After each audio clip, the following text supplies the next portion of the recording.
থেকে সেরা শাসন চিরতরে নির্মূল করতে হবে।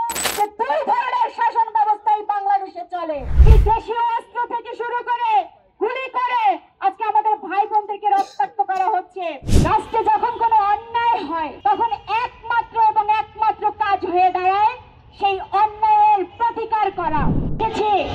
যে কিভাবে নৃশংসভাবে সংঘবদ্ধভাবে ধর্ষণের ঘটনা ঘটেছে একজন কিশোরী অষ্টম শ্রেণীতে পড়া একজন শিক্ষার্থীর সাথে। রাষ্ট্রে যখন কোনো অন্যায় হয় তখন একমাত্র এবং একমাত্র কাজ হয়ে দাঁড়ায় সেই অন্যায়ের প্রতিকার করা, অন্যায়ের বিচার করা। রাষ্ট্র যখন সেই অন্যায়ের বিচার করতে অসমর্থ হয়, জনগণের তখন একমাত্র কাজ হয়ে দাঁড়ায় সেই অন্যায়ের প্রতিরোধ গড়ে তোলা। সেই কাজটি আমরা দেখছি খাগড়াছড়িতে যুগ্ম ছাত্র জনতা ঐক্যবদ্ধভাবে যে ধর্ষণের ঘটনাটি ঘটেছে সেই ধর্ষণের ঘটনার প্রতিবাদে তারা ঐক্যবদ্ধ হয়ে তারা প্রতিরোধ গড়ে তুলেছে।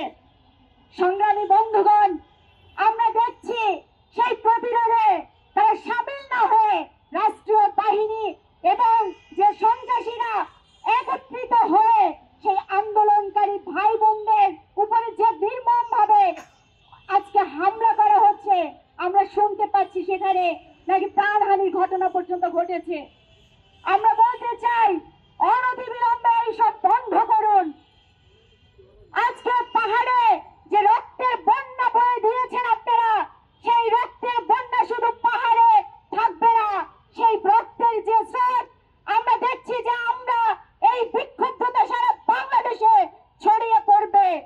সংগ্রামী বন্ধুগণ, আজকে আমরা দেখছি যে কিভাবে করে এই ছবিগুলো দেখলে আপনারা বুঝতে পারবেন কি দেশীয় অস্ত্র থেকে শুরু করে গুলি করে আজকে আমাদের ভাই বোনদেরকে রক্তাক্ত করা হচ্ছে। অথচ এই বাংলাদেশের সীমানার মধ্যেই আমরা দেখছি যে দুই ধরনের শাসন ব্যবস্থাই বাংলাদেশে চলে। আজকে দীর্ঘদিন থেকে পাহাড়ের জনগোষ্ঠীর যে দাবি যে পাহাড় থেকে সেনা শাসন প্রত্যাহার করতে হবে, সেটা শুধু পাহাড়ের জনগোষ্ঠীর দাবি নয়, সেটা এদেশের যে গণতান্ত্রিক প্রগতিশীল মানুষ রয়েছে তাদের সকলের দাবি যে বাংলাদেশে দুই রকমের শাসন চলতে পারে না। তাহলে পাহাড় থেকে ওই জলপাই রঙের সেনা শাসন সেটি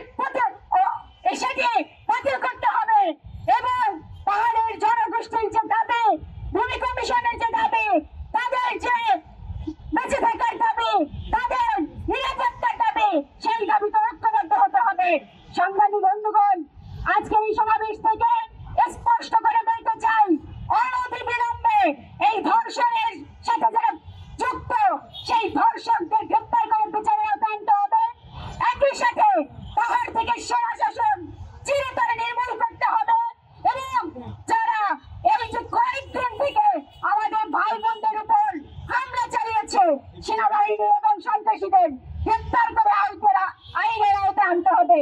সেই দাবি করে এই সমাবেশের সাথে সম্পূর্ণ সংহতি জানিয়ে আগামী দিনে পাহাড় এবং সমতলের জনগোষ্ঠী আমরা কাঁধে কাঁধ মিলে লড়াই গড়ে তুলবো, সেই প্রত্যয় ব্যক্ত রেখে আমি আমার কথা শেষ করছি।